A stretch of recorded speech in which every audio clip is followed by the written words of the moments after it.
جلوہ بار ہیں، یہ ہمارے اکابر علماء میں سے ہے۔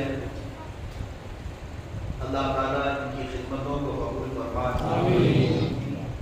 مفتی صاحب قبلہ نے جو کچھ بھی میرے متعلق فرمایا یہ ان کا حسن ظن ہے، اللہ تعالیٰ مجھے اس حسن ظن کے مطابق بنائے۔ میرے عزیزوں، حقیقی بات تو یہی ہے کہ ہم نے محسوس کیا ہے، پہلے سے ہم تقریر کرتے بھی تھے اور کچھ تقریروں میں سنتے بھی تھے، لیکن آپ کو معلوم ہونا چاہیے کہ تصوف میں کچھ ایسی باتیں ہیں جن کو صوفیہ اکرام کہتے ہیں علم الیقین، عین الیقین، حق الیقین۔ سبحان اللہ۔ علم الیقین کا مطلب ہے کہ آپ کو کسی نے کہا آگ گرم ہوتی ہے، آپ نے مان لیا، تسلیم کر لیا، یہ علم الیقین ہے۔ عین الیقین یہ ہے کہ آگ کو آپ نے سامنے دیکھا، یہ عین الیقین ہو گیا، اور ہاتھ ڈال کر کے دیکھا، یہ حق الیقین۔ سبحان اللہ۔ یعنی پہنچ گئے اس کے اندر۔ تو تصوف میں یہ اہل اللہ کے مراتب بھی ہیں، کچھ لوگوں کو علم الیقین ملتا ہے، کچھ کو عین الیقین، اور کچھ کو جو خص الخواص ان کو حق الیقین حاصل ہوتا ہے۔ میرے عزیزوں، جس بات کو میں عرض کر رہا تھا وہ یہ ہے، علم الیقین تو پہلے سے تھا کہ ہمارے آقا نواز ہیں اور ہر ایک کو ہونا بھی تھا، لیکن میرے عزیزوں اب ہم اپنی زندگی کے اس پڑاؤ میں بھی آئے کہ ہم نے عین الیقین بھی حاصل کر لیا۔ عین الیقین اس طور پر حاصل کیا کہ ہم بچپن سے جو سنتے تھے، جب تک بکے نہ تھے تو کوئی یہ شعر تو سنتے رہے، ہم پڑھتے بھی رہے، کہتے بھی رہے، علم الیقین تھا، لیکن آج ہمیں عین الیقین حاصل ہوا۔ یا رسول اللہ، جب تک بکے نہ تھے تو کوئی خرید کر ہمیں انمول ہماری اپنی کوئی حیثیت نہیں۔ آج لوگ یا پھر امام مسجد نے اگر میری تعلیم کی ہے تو اس لیے نہیں کہ کسی بڑے باپ کا بیٹا، اس لیے نہیں کہ میرا کوئی بیک گراؤنڈ، یا آج آپ نے گل پوشی یا ہاتھ پوشی کی تو اس لیے نہیں کہ کسی سیاسی پارٹی کا نیتا، نہیں، نہ ہی ہم نے 5 سال کسی کے سامنے ہاتھ پھیلا کر کے کچھ حاصل کیا۔ یہ جو کچھ بھی ملا ہے صرف اور صرف بات اتنی پکی ہے کہ بات مصطفیٰ کی کرو اور ہر دل پر راج کرو۔ میرا ایک جملہ یاد رکھیں، جو ان کی بات کرے گا ہر دل پہ راج کرے گا، اور جو ان سے ہٹا ہر دل سے ہٹا۔ اسی لیے اعلیٰ حضرت فاضل بریلوی رضی اللہ تعالیٰ عنہ نے فرمایا، اگر جینے کا سلیقہ چاہتے ہو تو آج ایک بات پر آ جاؤ، سمجھ جاؤ کہ جو کچھ بھی ملتا ہے اسی دربار سے ملتا ہے، خدا خدا کا یہی ہے، خدا خدا کا یہی ہے، نہیں اور کوئی مفر مفر۔ مفر کہتے ہیں بھاگنے کی جگہ، اور مکر کہتے ہیں ٹھہرنے کی جگہ۔ حضور کو چھوڑو گے تو نہ بھاگنے کی جگہ ہے اور نہ ٹھہرنے کی جگہ ہے، نہیں اور کوئی مفر مکر۔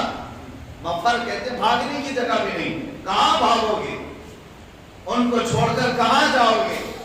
تم پیدا ہوئے تھے تب بھی تمہارے کان میں اشہد ان محمد رسول اللہ، نام تو اللہ کا لینا ہے، لیکن ساتھ میں رب تبارک و تعالیٰ نے اپنے حبیب کا نام ہر جگہ رکھا، کہاں بھاگو گے؟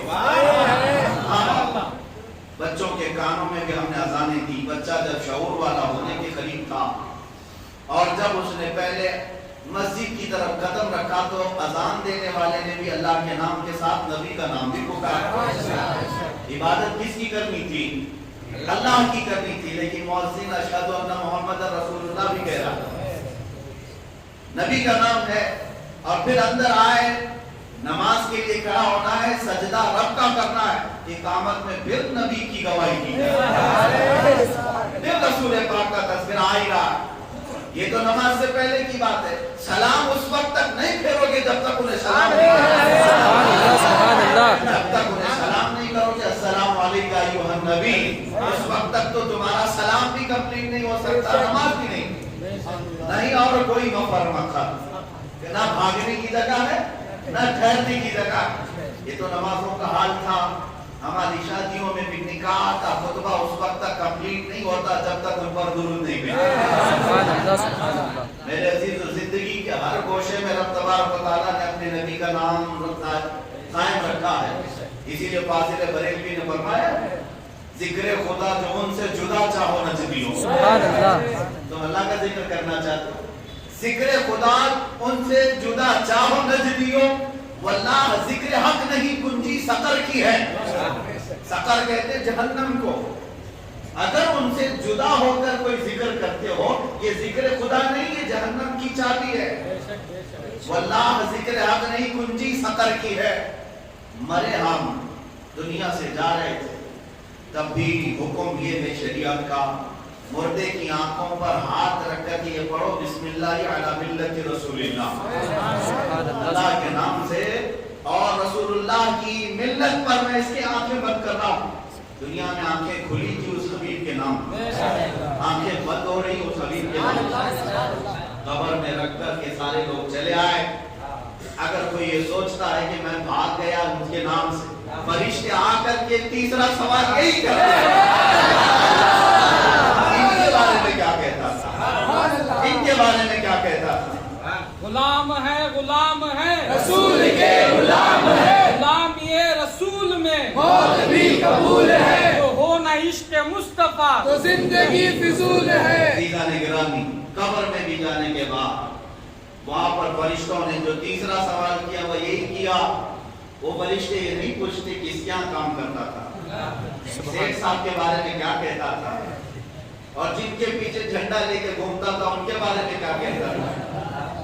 نہیں، نہ تمہارے نیتا کے بارے میں پوچھا، نہ سیٹھ صاحب کے بارے میں پوچھا، نہ تمہارے کسی مالک کے بارے میں پوچھا، مزدور سے نہیں پوچھا جاتا تھا، پوچھا جائے گا کہ تیرے سیٹھ کے بارے میں کیا کہتا تھا۔ نہیں، ما کنت تقول فی حق ھذا الرجل، تو دنیا میں اس حبیب کے بارے میں کیا کہتا ہے۔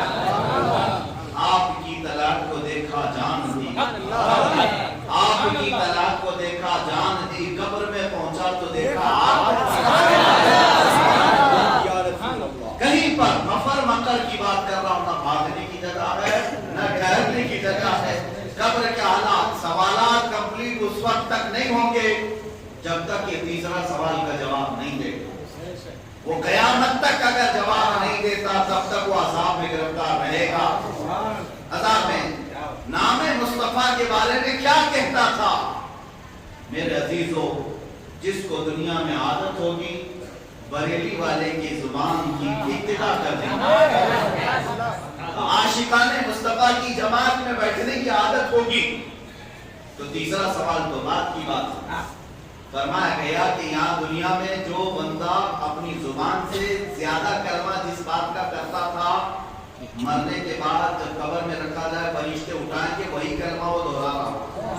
اگر دنیا میں گانے زیادہ گاتا تھا تو قبر میں گانے گاتے اٹھے گا، گالی دینے کی عادت تھی تو گالی دیتے اٹھے گا اور فرشتے اس پر سزا بھی دیں گے۔ لیکن اگر کسی کو عادت تھی یہ کہنے کی کہ سب سے اعلیٰ وہ اولا، سب سے بالا وہ والا ہمارا، جس کو یہ گنگنانے کی عادت ہو، فرشتے اٹھائیں ابھی پہلا سوال کرنے کے لیے کہ تیرا رب کون ہے، تیرا دین کیا ہے، لیکن یہ اٹھتے ہی کہہ رہا ہے سب سے اعلیٰ وہ اولا ہمارا، سب سے بالا وہ والا ہمارا۔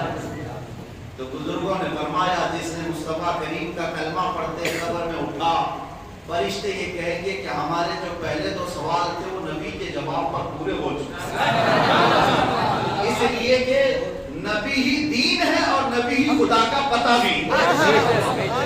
حضور پاک صلی اللہ تعالیٰ علیہ وسلم کی اگر کوئی محبت رکھتا ہے تو ایسا ہو ہی نہیں سکتا کہ خدا کو نہیں مانتا یا وہ اپنے دین کا پیروکار نہیں۔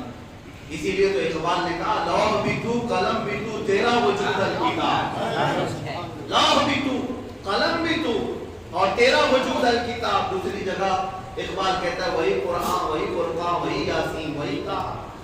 حضور پاک صلی اللہ تعالیٰ علیہ وسلم کی ذات قبر میں پہنچا تو دیکھا آپ کوئی مکر نہیں.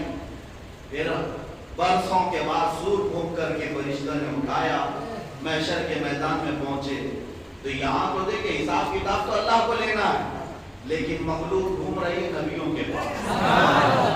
سارے نبی سب کے پاس گئے اور سب نے کیا کہا اذهبوا الى غیری. عیسیٰ علیہ السلام نے پتہ بتایا کہ آج کے دن کا بادشاہ محمد رسول اللہ جو شفاعت کرنے والا بادشاہ.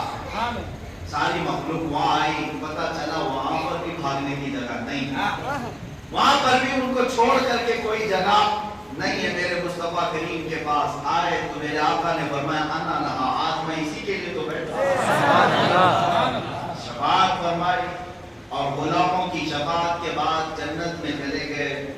جنت میں جانے کے بعد بھی کوئی مفر مکر نہیں, وہاں پر بھی رسول اللہ موجود ہے, وہاں پر بھی رسول پاک موجود ہے. اب اعلیٰ حضرت کو پڑھو, فرماتے ہیں خدا خدا کا یہی نہیں اور کوئی مفر مکر جو وہاں سے ہو یہی آگے ہو, جو یہاں نہیں تو وہاں نہیں, جو یہاں نہیں تو وہاں نہیں. اسی لیے کہتے ہیں امام اہل سنت آج لے ان کی پناہ, آج لے ان کی پناہ, آج مدد مانگ ان سے, کل نہ مانیں گے قیامت میں اگر مان لے. قیامت کے دن بہت سارے لوگ جانیں گے. فقط اتنا سبب ہے انعقاد بزم محشر کا کہ ان کی شان محبوبی دکھائی جانے والی ہے. شان دیکھ کر کے ہر کوئی تو کہے گا آمنا صدقنا یا رسول اللہ, لیکن اس دن اس کی نہیں مانی جائے گی, اسی کی وہاں پر مانی جائے گی جو دنیا میں بھی سب سے اعلیٰ و اولیٰ انہیں مانتا, جو رسول پاک کے لیے اپنی جانیں نچھاور کرتا تھا. قیامت کے دن اس کی گواہی بھی قبول ہوگی.